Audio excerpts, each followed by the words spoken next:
지난 시간까지 해서 대상적격이라는 큰 산을 넘었고, 이제 앞으로 남은 요건은 제소기간하고 행정심판 전치 문제인데 단순 암기거든요. 어려운 건 없고. 자, 1024의 제소기간인데 이거는 행정심판에서 배웠던 거 똑같은 내용을 확인하게 될 거예요. 일단 행정심판에 재결 거치지 않는 게 원칙이라 그랬죠. 왜냐하면 필요적 전치가 아니라 임의적 전치이기 때문에 행정심판을 안 거치는 게 원칙이라고 표현하는 거고, 처분이 있으면 안 경우인데 그 안날이란 현실적으로 안날을 의미하고 처분의 위법 여부를 판단한 날이 아니다.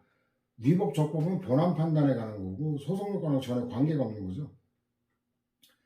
그 다음에 그 현실적으로 알았을 때 똑같은 내용이고, 그 다음에 이제 이건 앞에서도 봤네.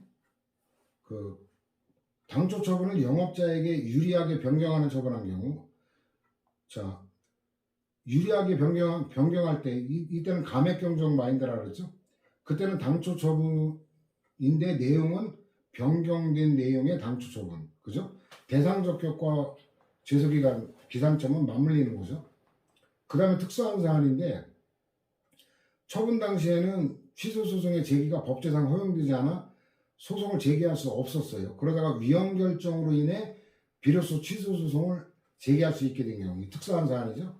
그러면 위헌 결정이 있으면 안날로부터 90일, 위헌 결정이 있은 날로부터 1년이 되는 거겠고, 그 다음에 지방보훈청장이 허혈성 심장질환이 있는 가백에 재심 서면 판정 신체검사를 실시한 다음 종전과 동일하게 전산공영 7급 국가유공자로 판정하는 고엽제 후유증 전환 재심 신체검사 무변동 처분 통보서를 송달하자 갑이 위 처분의 취소를 구한 사안인데, 갑이 통보서를 송달받기 전에 정보공개를 청구하여 위 처분을 하는 내용의 통보서를 비롯한 일체의 서류를 교부받은 날부터 계산하여 부적법하다고 본 거를 파기한 거예요. 이거는 처분서가 아니거든요. 그래가지고 이건 정식 처분이 아니기 때문에 처분을 기준으로 해야지 이걸 기준으로 하면 안 된다라는 판례고, 제3자의 경우도 어쨌든 원칙은 똑같아. 이거 행정심판에 갔던 거하고 똑같죠, 그죠? 고시공고는 이제 두 가지가 있죠. 불특정 다수인과 특정인에 대한 경우. 근데 이것도 행정심판에 갔죠. 특정인에 관한 거는 얘는 현실적으로 안날이고, 그 불특정 다수인에 대한 고시공고가 그 효력 발생일이고, 그 다음 불변기간은 변경할 수 없는 기간이라는 거죠. 변경할 수 없는 기간. 그래가지고 여기 보면 이제 추안이 민사소송법 준용에 따라 추안에 관한 게 나오는데, 추안에 관한 거는 거의 출제가 잘 안 되고 있죠. 1년에 대한 예외로 정당한 사유, 이거는 그 행정법 논점이죠. 민사소송이 아니라. 이게 불강력보다 더 넓다. 그 정도가 이 판례 핵심이에요. 나머지는 그 니은 판례는 뭐 가볍게 보면 될 거고, 그 다음에 나중에 위헌 결정을 받았는데 그 법률 조항의 합법성은 신뢰했다. 이건 정당한 사유가 인정이 안 된다는 얘기고, 원고 주식회사 플러스 상호저축은행, 얘가 원고인데 대표이사는 직무집행이 정지되고 피고인 금융위원회가 선임한 관리인이 원고 은행의 업무를 관리하는 경우 원고 은행에 대한 영업인과 취소 처분에 대한 취소 소송의 제소기간의 기산점인데, 이거는 굉장히 그 사실관계를 알아야 되거든요. 그 결론을 보면 이게 옛날 판례이기 때문에 출제 가능성이 별로 없는데, 그 아래쪽에 강조된 거 있죠. 원고은행의 기존의 대표이사와 관리인이 취소 소송을 제기할 수 없었던 이상, 원고은행이 이 사건 처분 통지일부터 90일의 제소기간이 도과한 후에 소를 제기했다 이래도 그 예외 사유에 해당한다라는 거 가볍게 결론 정도 봐주면 될 것 같아요. 그 다음에 그 피고가 처분 시에 행정소송의 제기 절차를 고지하지 않았다는 사정, 이건 당사자가 책임질 수 없는 사유에 해당하지 않는다. 이것도 최신 판례니까 봐두기는 해야 되는데, 불구지 5구지의 경우는 이건 심판에 적용되는 거지 소송에까지 적용되는 건 아니다라는 거죠. 이건 심판법에 규정이 있는 거예요. 그래서 그 불구지 5구지의 경우 심판은 그 기간이 지나도 받아주는데 소송은 안 받아준다는 거. 이거 법률에 규정 내용이 어떻게 되어 있나 이론적 배경을 알아야 되는 그건데, 심판에 가서 제가 비교를 못 해준 거는 심판에 관한 판례가 없기 때문에 비교를 못했어요. 법률에 행정심판법에 있는 거다. 불고지, 오고지. 그 다음에 그 오고지에 관한 거, 당연히 어때요? 책임질 수 없는 사유에 해당하지 않는다는 거, 적용이 안 되니까. 그 다음에 알지 못한 경우는 그 처분이 있은 날 이게 효력 발생의 일이잖아요. 그러니까 그 처분의 고지를 의미한다. 이건 당연하죠. 심판의 재개를 거치는 경우가 이게 예외인데 행정심판은 일반 행정심판만이 아니라 특별행정심판까지 포함한다라는 거. 이거는 최신 판례이자 결론을 알아둘 필요가 있어요. 그 다음에 기간점이 달라지죠. 기간은 똑같은데 재개를 거치면 재결소 정보 송달을 받은 날부터 90일, 1년 이렇게 되는 거죠. 그 다음에도 마찬가지죠. 그 행정심판에 해당하는 이의신청, 이거 이의신청에 관해서 우리가 이런 내용 봤잖아요. 행정심판에 해당할 때 그렇다는 거예요. 그 다음에 행정처분이 있으면 안 되면서 90일이 지났다. 그러면 심판이든 소송이든 준수한 볼 수가 없죠. 그래가지고 뭐 각하재개를 받으니까 잔머리 굴린 거죠. 재결소 송달을 받은 날부터 90일이 안 지났지 않냐. 웃긴 얘기예요. 이런 경우는 그럼 이걸 받아주면 그러면 90일 지나면 바로 소송 제기하면 각하되니까 심판 거쳐서 각하재개를 받고 소송 제기하면 받아주면 제소기간의 의미가 없잖아요. 그래서 이건 탈법행위, 잔머리 변호사가 잔머리 굴렸는데 결국은 졌죠. 그 다음 이미 제소기간이 지나 불가증력이 발생한 후에 행정심판 처벌할 수 있다고 잘못하는 경우 그렇다고 해도 소송은 안 받아준다라는 얘기죠. 어차피 기간 지나면 각하해. 어렵게 생각할 게 아니라 그 심판 소송이 앞날로부터 90일이 똑같거든요. 그러면 앞날로부터 90일이 지나면 심판을 거치든 말든 심판 소송 다 안 되는 거거든요. 그 다음에 서울특별시장이 배출가스 저감장치 제조사인 갑주식회사에 배출가스 저감장치를 부착한 차량의 의무 운행기간 미준수를 이유로 보조금 회수 처분한 건데 현대모비스가 미처분의 전부 취소를 관한 행정심판을 제기했다가 취소 청구의 일부를 감축하고 그 후에 처분 전부에 대해 취소를 제기한 사안인데 이런 경우는 청구 감축 부분을 포함해서 처분 전부에 대해 적법한 행정심판을 거친 것으로 봐야 합니다. 그래도 심판에는 일부를 감축했는데 소송과 관련해서 전부 다 결론을 보면 되는 거고 이거는 분류가 전치 요건과 관계되는 판례네. 여기에 두는 것보다는.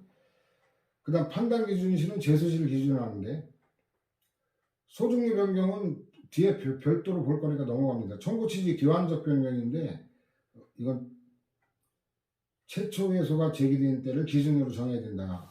이런 거는 외워둬야 돼요. 추가적 병합일 때 추가 병합 신청이 있을 때. 그 다음에 청구 취지에 추가인데 이게 지난해 출제가 됐잖아요. 최신 판례이긴 한데 공정거래위원회 처분에 대해 불복해소를 제기했다가 청구 취지를 추가하는 경우 추가 변경 신청이 있는 때다. 이런 거 다 외워야 돼요. 일반적인 원칙이 있는 게 아니라서. 그 다음에 이거는 이제 흡수되어 소멸되는 관계, 증액경정 그런 마인드죠. 선행처분의 취소를 구하는 소에 후행처분의 취소를 구하는 취지도 포함되어 있는 경우. 그러면 이건 답을 다 주는 거죠. 선행처분의 취소를 구하는 게 이게 포함이 되면 당연히 최초에서가 제기된 때. 이건 뭐 답을 다 제목에서 주기 때문에. 무효일 때는 기간 제한이 없다 그랬죠. 그 다음에 전심은 소송 전의 심리 절차, 행정심판을 얘기하는 거거든요. 그래서 심판 청구의 적법성은 실질에 의해 판단하죠. 제기간 도과하면 실질이 못 갖춘 거니까 전치 요건 충족 못한 거로 다루는 거고. 그 다음에 인적 관련성은 공동권리자일 때 한 명만 거치면 된다는 거예요. 왜냐면 이거는 자발적인 시정을 할 기회를 주는 거기 때문에 공동권리자가 2명이라고 2명 각각 따로 다 똑같은 대상 적격이 똑같은데 각각 다 고치도록 할 의미가 없거든요. 근데 사물적 관련성은 처분은 원칙적으로 동일한 거여야 되고 주장 사유도 이게 반드시 일치하는 건 아니지만 기본적인 거는 부합돼야 되는 거고 그래야 이게 전혀 다른 거는 행정청이 다시 검토할 수가 없는 거니까.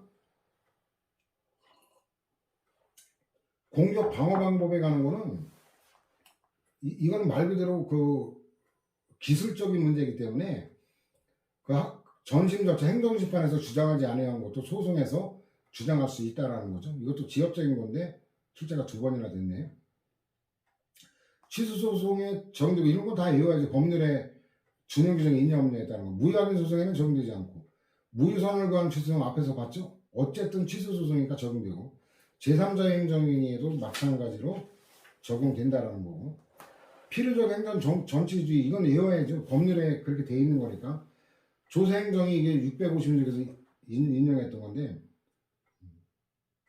심사청구 또는 심판청구 그 다음에 감사원의 심사청구 세 중에 하나는 거쳐야 되는 거죠.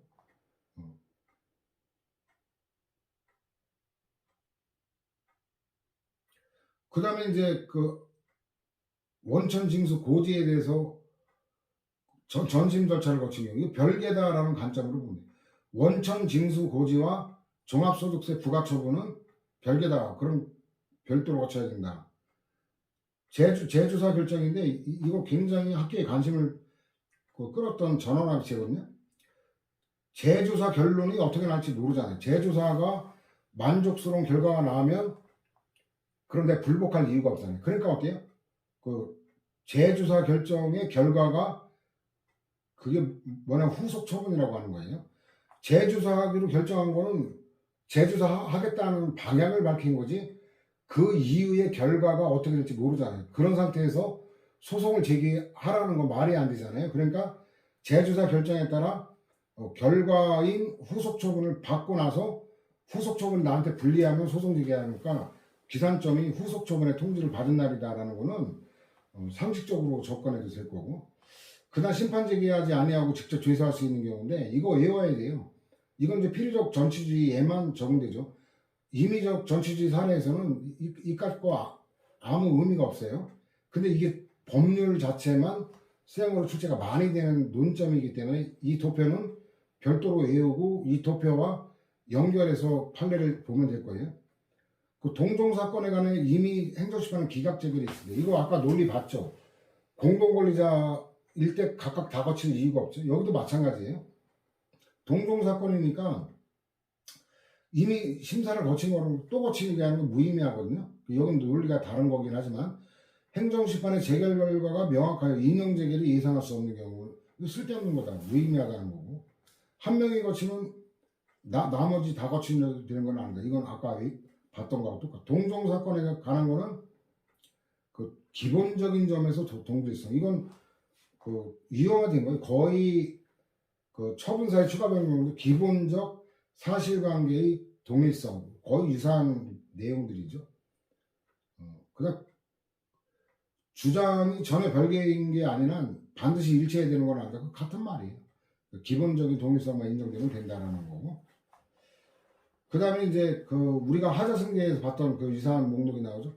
내용상 관련되는 처분, 단계적으로 진행되는 처분 해가지고 이거는 하자승계에 관한 그거 표현이죠. 이거는 동일한 목적 그거니까 아까 말했던 게 나오죠. 손행정처분에 대한 전치 절차 경위만으로도 이미 처분행정처분으로 하면 스스로 제고하고 시정할 수 있는 길을 부여한 거니까 아까 여러 명 있다고 그래도 대상은 하나인데 여러 번 거칠 이유가 없다는 게 바로 여기 잘 나와 있죠. 그 다음에 하청구역의 무단점용을 이유로 부당이득금 부과처분과 가산금 징수처분을 받은 사람이 부당이득금 부과처분에 대해서만 전심 절차를 거친 경우 가산금 이거는 가산금은 본체에 부수적으로 부과되는 거잖아요. 그래서 그런 관점으로 보면 원금에 해당하는 세금 안 내면 이자 가산금 붙는 거거든요. 그렇기 때문에 이거는 실질적으로 그 주종관계다 그렇게 생각하면 될 거고. 그 다음에 조세소송에서 납세의무자가 전심 절차를 거치지 않고 소송 제기할 수 있는 경우인데, 여기에 뭐 그 위법 사유 공통 여러 명일 때 한 명이 거친 거 뭐 종합 정리된 거예요. 특별한 내용 없고. 그 다음에 이것도 읽어보면 돼요. 증액 당초 과세처분이 위법이라고 판단되면 증액정정처분도 위법하다고 하지 않을 수 없는 경우. 그러면 이거는 완전히 필연적으로 연결되어 있는 거니까 별도 안 거쳐도 된다. 다 뭐 포섭이 되죠. 그 다음에 그 잘못 알림 때 심판을 거칠 필요 없이 잘못 알린 경우 이때 제기할 수 있다. 이건 외워야 돼요. 왜냐면 우리가 행정지도에도 잘못된 세무지도를 믿고 한 거 그거 정당한 사유 인정 안 됐죠. 다만 이제 공무원이 허가를 받지 않아도 된다 할 때 그때는 위법성 조각됐죠. 그렇기 때문에 이건 일일이 외워야 돼요. 논리 갖고 일관된 게 아니라서. 그 다음에 뭐 사실 변론 종결 시까지 취지 인정한다는 건 모든 소송 요건 공통이죠. 자, 소변경에 관한 게 이게 이론적으로 제대로 이해하려면 굉장히 행정법에서 난해한 쟁점 중에 하나, 행정법에서 굉장히 난해한 것 중에 하나인데 이 부관에 관한 쟁점 그게 가장 어렵고, 소변경도 좀 어려운 난도인데 객관식에서는 어렵지 않아요. 그냥 유형화시켜서 외우면 되거든요. 그래가지고 일단 청구 취지는 그 소송을 통해서 얻고자 하는 그 판결 주문을 얘기하는 건데, 정정은 말 그대로 오류를 시정하는 게 정정이거든요. 그래가지고 이 정정은 청구 자체가 변경되는 게 아니에요. 같은 청구에 오류만 수정하는 거죠. 그래가지고 정정되기 전에 이걸 기준으로 한다는 거예요. 저런 게 그 처분사의 추가 변경에도 똑같아요. 정정하고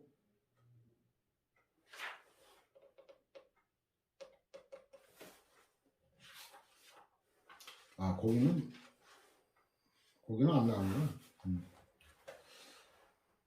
말 그대로 정정인데, 자, 어렵지 않아요. 이거는 주택건설사업의 양수인이 사업주체 변경 승인 신청을 한 이후에 행정청이 양도인에 대한 사업계획 승인을 취소하는 처분하면서 양수인에게 그 사실을 통지하고 변경 승인 신청서를 발령한 것에 대해 양수인이 행정소송 제기하면서 이제 핵심이 나와요. 밑줄 한번 그어볼까요? 청구 취지에 뭐라고 되어 있냐면, 그 처분성이 결여된 위 통지를 소송 대상으로 기재했다가 밑에 줄에 보면 사업계획 승인 취소 처분을 취소하는 거로 청구 취지를 바꿀 경우, 청구 취지 이건 정정이다. 그래서 이거는 조금 헷갈릴 수도 있긴 해요. 통지 대상이 달라졌잖아요. 통지가 소송 대상이었다가 사업계획 승인 취소 처분이 대상으로 바꾼 건데, 이거는 실질이 달라졌다고 볼 여지도 있죠. 일반론으로 큰 제목 청구 취지 정정과 다르다 그런 결론은 쉬운데, 요거는 조금 헷갈릴 수 있는데 지역적인 판례라, 그리고 이 청구 취지 정정은 소송의 쟁점이기 때문에 우리하고는 관심은 별로 없어요. 행정소송법상 소변경의 종류, 이거는 이 자체로 출제될 뿐만 아니라 판례를 이해하는 배경이기 때문에 반드시 외워야 되는데 되게 쉬워요. 항고소송에서 빼면 돼요. 항고 당사자에서 소 종류, 이거는 그 취소소송 상호간, 확인소송 상호간 그 두 가지 빼면 되죠. 처분 변경으로 인한 거는 항고 당사자에서 부작위와 확인소송. 왜냐면 이걸 외우지 않아도 되는 게, 부작위라는 개념이 처분 자체가 없는 게 부작이에요. 그럼 처분 자체가 없으면 처분 변경이란 말이 성립이 안 되잖아요. 그죠? 처분이 있어야, 목적어가 있어야 타동사가 성립되잖아요. 근데 이 부작위는 처분이 없는 거니까 없는 처분을 변경한다는 말은 성립이 안 되지. 그죠? 그러니까 외우기가 어렵지가 않단 말이죠. 그래서 일단 항고소송 상호간인데 예비적 피고 변경은 허용되지 않는다. 이건 앞에서도 봤던 거고. 그 청구 취지의 변경, 이건 뭐 청구의 제 변경이 없다라는 거, 동일한 생활사실, 이건 안 이어도 동일한 생활사실, 동일한 경제적 이익. 그러면 기본적인 게 동일하다는 거 뻔히 보이죠? 그 다음에 또 아까 보충자료 종합정리한 게 있죠. 당사자 소송도 제소기간 제한이 법률에 특별 규정이 있는 거 외에는 원칙적으로 없거든요. 근데 취소 소송과 관련되면 취소 소송 제기 기간 내에 제기했는지가 관건이 되는 거 똑같아요.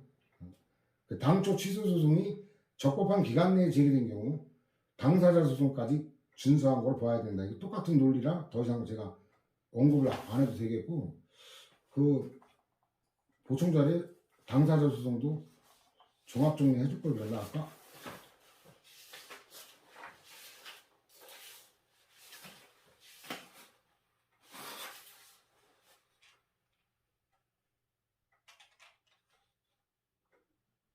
아까 보충자료 3페이지에 거기다 관련 판례에서 부작위만 넣었는데 당사자 소송도 넣어주면 이제 완성이 되겠죠.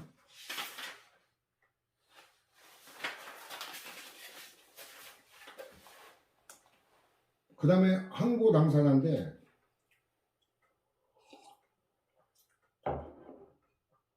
이거 당사자 소송으로 소변경한다. 이거 어렵게 생각할 게 아니라 보정이 가능한 건 사실별로 종료시까지 보정해야 된다. 피고는 경정, 관할법원 잘못된 건 이송, 소송 종류는 소변경, 뭐 그렇게 정리하면 될 거고. 자, 이 소변경의 효과가 우리나라에 있는 특징이라 했죠. 신소는 처음에 소를 제기할 때 제기된 거로 보고, 그러면 변경된 구소는 이제 필요가 없어졌으니까 취하된 거로 본다. 이게 특별 규정이에요. 이 규정은 행정소송법이 적용되는 그것만 아니고 민사소송일 때는 적용이 안 된다 그랬죠. 그 다음에 이건 중복된 판례는 바로 좀 전에 봤던 처분 변경으로 인한 소변경인데, 남원시장이 원고에게 하천점유를 부가처분했다가 절차상하자를 이유로 취소하고 다시 동일한 내용의 처분한 경우, 그럼 결국은 어때요? 두 처분이 모두 동일한 내용이니까 청구에게 변경이었다. 그래서 이것도 뭐 답을 다 주는 거죠. 해석이 가능하죠. 민사소송법상 소변경 이때 이게 그 준용이 되기 때문에 특별 규정 없는 거는 민사소송법 준용된다라는 거예요. 두 번째 거는 앞에서 이런 거 봤죠. 그래가지고 이게 자기가 관할이 있으면 자기가 행정소송을 하면 되는 거고, 관할이 없으면 이송해야 되는 거고, 이게 관할법원과 관련해서도 봤고, 그 다음에 소변경 종류가 잘못된 건 소변경, 그죠? 근데 이거는 관할법원에 관한 판례에서도 봤기 때문에 그 정도 기억을 환기시키고 넘어가고, 세 번째 거 이미 좀 전에 봤죠. 그 다음 소의 추가적 변경도 소변경시. 이거 근데 아까 3번 판례 같은 경우 저렇게 출제가 됐죠. 참, 교수 무식한 놈이에요. 무식한 놈. 왜냐면 저렇게 출제하면 이게 행정소송법이 쌍 소변경인지 민사소송법상 소변경인지가 이렇게 출제하면 안 나타나잖아요. 그러면 수험생 입장은 어떻게 대응하느냐? 또라이 같은 거 또 사고 쳐요. 왜냐면 이놈은 그 소변경시란 판례의 의미를 모르는 놈이에요. 이게 민사소송법이 적용되는, 즉 행정소송법상 규정이 없는 거에 관한 판례라는 걸 아는 교수는 이렇게 출제를 못해요. 그 행정소송법이 적용되지 않는 소변경 또는 민사소송법이 적용되는 소변경, 이걸 넣어준단 말이에요. 실력이 없는 놈은 판례 제목 그대로 출제해요. 그럼 여러분들은 어때요? 앞으로 또 이렇게 출제할 가능성이 제가 볼 때도 높다. 그러면 아유 또라이 같은 놈, 저거 행정소송법 적용이 안 되는 거 출제했구나, 그렇게 알아채면 됩니다. 어쩔 수 없어요. 또라이에 대응하며 사는 법. 자, 그 다음에 당초의 조세부가처분 취소소송 계속 중에 당초의 부가처분을 증액 변경으로 증액 경정 결정 또는 재경정 결정이 있는 경우 경정 결정 또는 재경정 결정에 대한 전심 절차를 거칠 필요 없이 이거는 뭐 앞에 봤던 논점이네. 앞에 봤던 논점이고,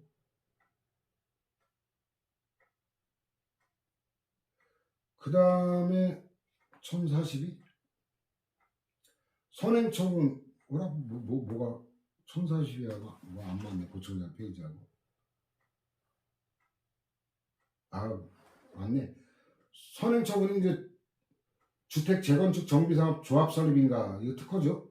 취소를 구하는 수가 후속 처분, 변경인가 처분에 취소를 구하는 수로 교환적인 거는 그 바꾸는 거예요, 말 그대로. 옛날 거 이제 없어지고 새로운 거로 바꾸는 거고, 추가적 변경이라고 하는 거는 옛날 거 그대로 두고 말 그대로 더하는 거거든요. 그래서 용어는 어렵지 않죠. 그 교환적으로 변경됐다가 또 아닌가 봐 이래가지고 다시 선행처분의 취소를 구하는 수로 변경되고, 후속 처분의 취소를 구하는 수에 선행처분의 취소를 구하는 취지가 그대로 남아 있었던 경우, 이때 그 소 제기 기간은 최초의 소가 제기된 때를 기준으로 정해야 되는데, 이거는 분류가 잘못됐어요. 이건 민사소송법이 적용되는 게 아닌 사안이었는데, 그 사실관계는 보충자료 10페이지에 해놨어요. 한번 읽어보세요. 그래 왔다 갔다 정신없이 헷갈리는 건데, 논리적으로는 별 신통한 그건 없어요. 다만 분류가 여기에 해당되는 건 아니다라는 생각이 드네. 처분사의 추가 변경도 2차 사례 논점에 아주 중요한 논점이거든요. 그래서 거기에는 이제 학설을 잘 정리를 해야 되는데, 이건 판례교재라 제가 학설까지 하지는 않는데, 일단 개념만 알면 돼. 근거법조의 추가 변경하고 다르다라는 거예요. 그래서 첫 번째 판례 보면은 행정처분의 취소를 구하는 항고소송에서 처분청이 처분 당시에 적시한 구체적 사실을 변경하지 아니하는 범위 내에서 답을 잘 주죠. 근거법령만을 추가 변경하거나 당초의 처분 사유를 구체적으로 표시하는 거에 불과한 경우 해당하지 않는다. 요걸 잘 봐야 돼요. 구체적으로 표시하는 거, 요거 갖고 판례 포섭이 99.9% 되거든요.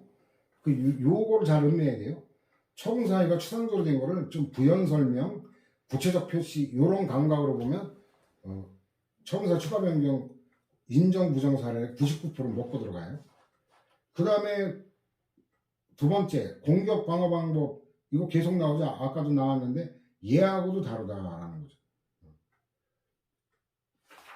그 다음에 처분사의 근거가 되는 기초사실 내지 그 평가 요소인데, 첫 번째 거는 그 처분사유에 관계되는 그게 뭐냐가 다퉈진 논점인데, 국적법상 사유 중 일부를 갖추지 못했다는 이유로 비하 실정을 받아들이지 않는 처분한 경우, 그 사유 중 일부를 갖추지 못했다는 판단 자체가 처분 사유가 된다. 도대체 처분 사유가 있냐 없냐, 이게 다툼이 대상이 됐던 건데, 이거 지역적인 논점이죠. 두 번째 판례는 굉장히 중요한 판례였는데, 이 제목을 대법원에 안 달아가지고 있다 고가 왜 들어갔냐? 1044도 정오. 법무부 장관을 비하 신청했는데 품행 미단정을 불허 사유를 했어요. 근데 두 번째 줄 보면 그 품행 미단정이라고 판단한 이유가 그 법 위반으로 기소유예를 받은 전력을 고려했다가 원심에서 불법 체류한 전력이 있다는 이걸 주장했죠. 근데 이거는 처분사유 자체가 아니라 처분사유, 그러니까 그 품행 미단정이 처분사유고, 기소유예를 받았다거나 불법 체류 전력이 있다는 것은 기초사실 내지 평가 요소에 지나지 않기 때문에 이거는 제한 없이 추가로 주장할 수 있다. 처분 사유는 제한된 범위 내에서만 추가가 가능하거든요. 그러니까 얘는 제한 없이 주장할 수 있다는 얘기예요. 그 다음 처분 사유의 구체적 표시나 설명, 이거 아까도 판례 봤죠? 구체적이거나 부연 설명한 거. 그래가지고 불확정 개념으로 규정된 법령상의 허가 기준 등을 충족하지 못했다, 이런 취지만 간략히 기재해가지고 부적합 통보, 이게 예비 결정으로 봤던 거죠. 처분성이 인정되는 건데, 그러면 소송 절차에서는 구체적 불허가 사유를 분명히 해야 되고, 그래야 그 사유가 타당한지 아닌지 심리할 수 있으니까. 그 제목 그대로예요, 저거는. 자, 그 다음에 뭐 굉장히 길게, 제목이 굉장히 길게 되어 있는데, 폐기물 중간 처분업체인 신대한 정의산업 주식회사가 소각시설을 허가받은 내용과 달리 설치하거나 증설한 후 허가받은 처분 능력의 핵심을 밑줄로 한번 거볼까요? 허가받은 처분 능력에 100분의 30을 초과하여 폐기물을 과다소각했다는 이유예요. 그 첫째 사유가 한강유역 환경청장으로부터 과징금부가 처벌을 받았는데 갑의사가 이를 취소해달라고 제기한 소송에서 이제 한강유역 환경청장이 이제 갑회사는 다른 사유를 내세웠죠. 갑회사는 변경허가를 받지 않은 채 소각시설을 무단 증설하여 과다소각, 아까도 과다소각, 여기도 과다소각. 그래가지고 시행규칙에 위반된다고 주장하자 이거는 이제 허용되지 않는 범위다라고 했는데 아니 딱 보니까 과다소각 나왔잖아요. 근데 과다소각이 능력의 30% 초과 이거보다 그 변경허가를 받지 않는 이게 당초 처분 사유를 좀 더 구체적으로 설명한 것이다. 그 이런 감각을 익혀야 돼. 그래야 인정 부정 이거 판단이 가능하거든요. 허용 여부가 제한적 긍정사인데 이거 105하고 494, 888 여러 군데서 인용했죠. 심판도 마찬가지로. 자, 행정처분 취소 소송에 있어서는 실질적 법치주의와 행정처분의 상대방이 국민에 대한 신뢰보호라는 견지에서 처분청은 당초의 처분 사유와 기본적 사실관계에 있어서 동일성이 인정되는 한도 내에서만 이게 제한된 범위예요. 기본적 사실관계. 새로운 처분 사유를 추가하거나 변경할 수 있고 기본적 사실관계와 동일성이 전혀 없는 별개 사실을 들어 처분 사유를 주장하면 허용되지 않는다. 이게 학설에 보면은 뭐냐면 신뢰보호의 적용 영역이거든요. 이게 왜 그러냐면 예를 들어 우리가 군산시 조촌동의 안개하우스 사건을 우리가 봤죠. 그 법규명령식 행정규칙의 법적성들의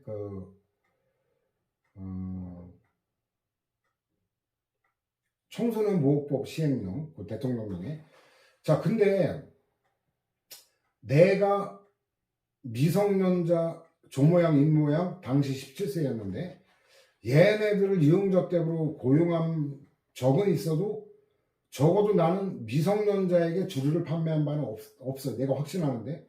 근데 영업정지가 날아왔는데 그 사유가 미성년자에게 주류를 판매해가지고 면허정지한다. 그러면 어때요?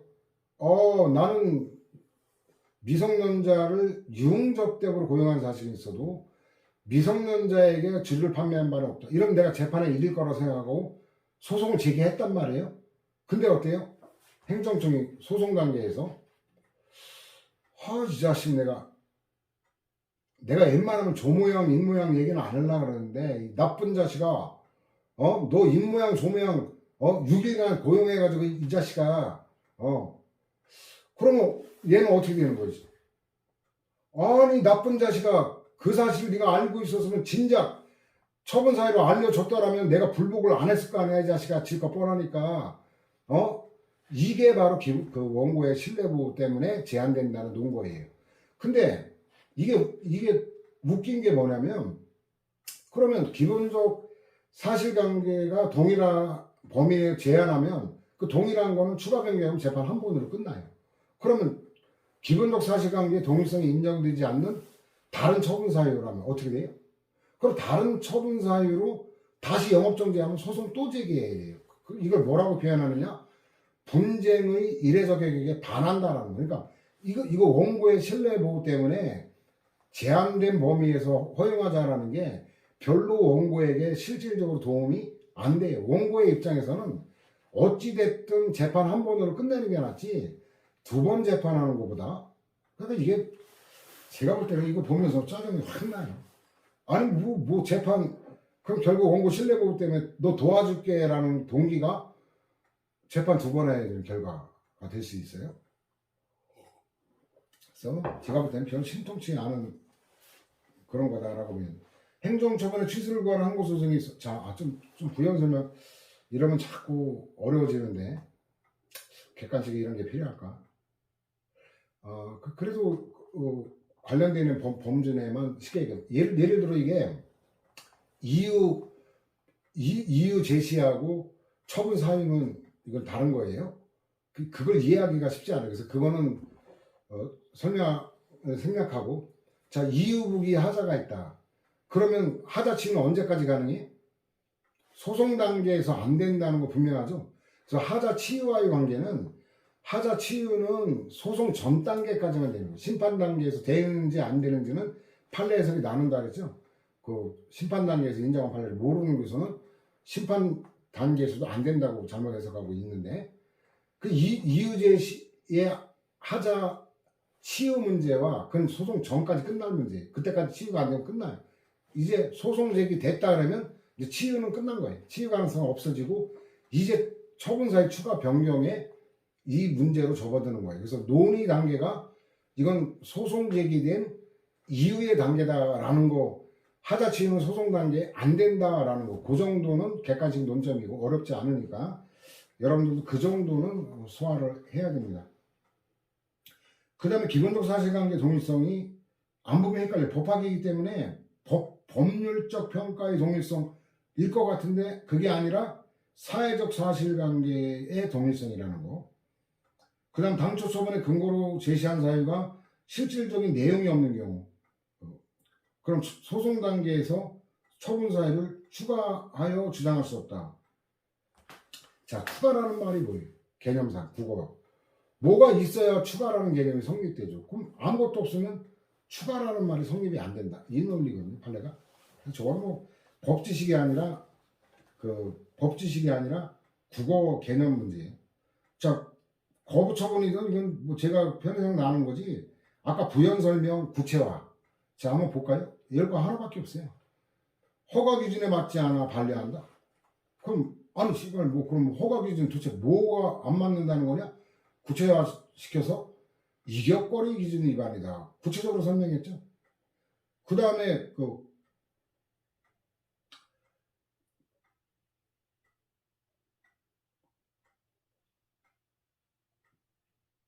강목의 불허가 처분 사유.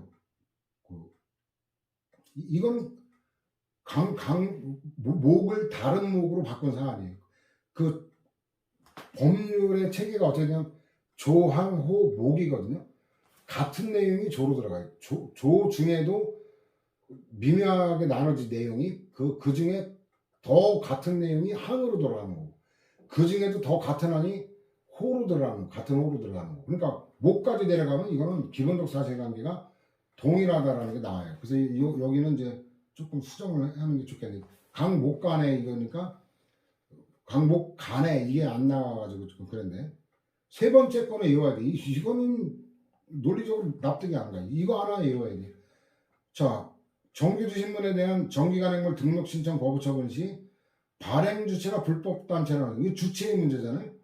아니 근데 추가 변경한 게 첨부 서류가 제출되지 않았다. 아니 웃기잖아요. 먼저 한 거는 주체의 문제고 나중에는 첨부 서류의 문제인데 이게 어떻게 같다는 거예요? 발행 주체가 단체라는 점이 공통이다. 야, 이거 내가 볼 때 정신 나간 판례예요. 예, 외워야 됩니다. 예. 그 다음에 이제 부터는 부연 설명 구체화예요. 그 규칙에 의거해서 행위 제한 추진하고 있다. 그 규칙 내용이 뭐길래 환경과 관련해서 그렇다. 구체화 부연 설명. 국립공원 북한산 진간 내해정 사건인데 이게 국립공원에 인접한 미개발지의 합리적인 이용대책 수립 시까지 허가를 유보한다. 그러면 합리적인 이용대책이 뭐냐? 환경 통치 때문에 그렇다. 구체화, 부연 설명. 다 이런 식의 6번도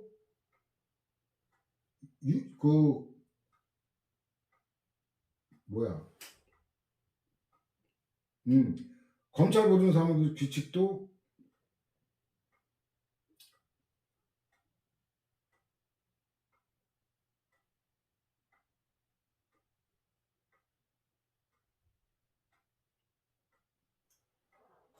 이게 사생활 때문에 제한하는 게 검찰 보존 사무 규칙이고, 정보공개법도 사생활에 관계되고 다 기본적으로 같다는 게 보이죠. 이런 식으로 기본적인 게 같거나 표현만 다를 뿐이거나 구체화 또 부연 설명 이런 정도 감각으로 보면 다 독해가 되거든요.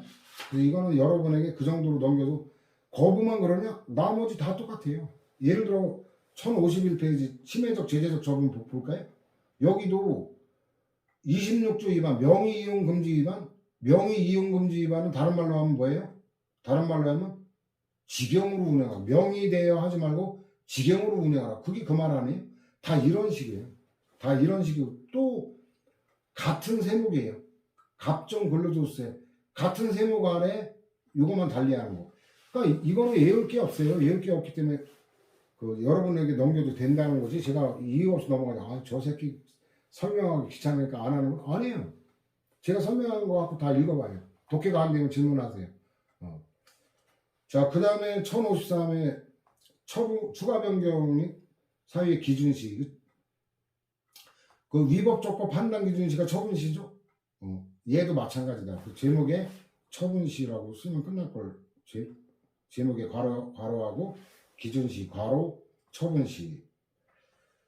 그 다음에 78년인데 경정 거부 처분 취소 소송의 소송물은 이거는 정당한 세액의 객관적 존부이고 소송 도중에 과세관청이 처분사를 제한적으로 교환 변경할 수 있다. 이거는 그 소송물에 관한 거는 몰라도 돼요. 소송물에 관한 거는 이게 소송법에 가장 난해한 거고 우리 논점에 중요한 게 아니거든요. 그냥 뒤에 결론만 알아주면 될 거예요. 소송 도중에 제한적으로 교환 변경할 수 있다. 그 정도 제목 갖고 허용식이 이어져야지 사실 변론 종결시 이러면 끝나죠. 자, 이렇게 해서 또 굉장히 중요한 한 논점이 끝났고 다음 시간에 이제 가구제인데 이 집행정지에 관한 건 이제 기성력에 관한 게 조금 이해하기 어려운 부분이 있어 보충 자료 그거 사실관계를 같이 한번 검토할 겁니다. 다음 시간에 또 진행하도록 합시다.